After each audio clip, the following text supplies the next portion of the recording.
खुलुमबाय। आंनि मुङा थरायना सनिया स्वर्गियारि, गामि मरिपुर, जिल्ला बरपेटा।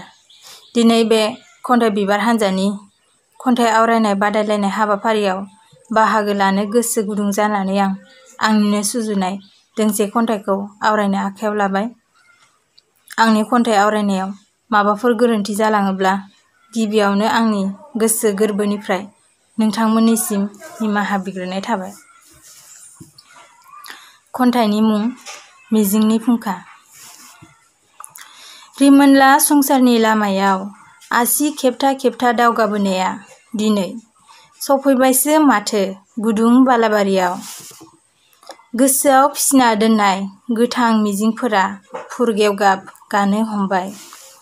सुजुनानै दोननाय गोदै सिमांफोरा दिनै बायफ्लेलांनो हमबाय।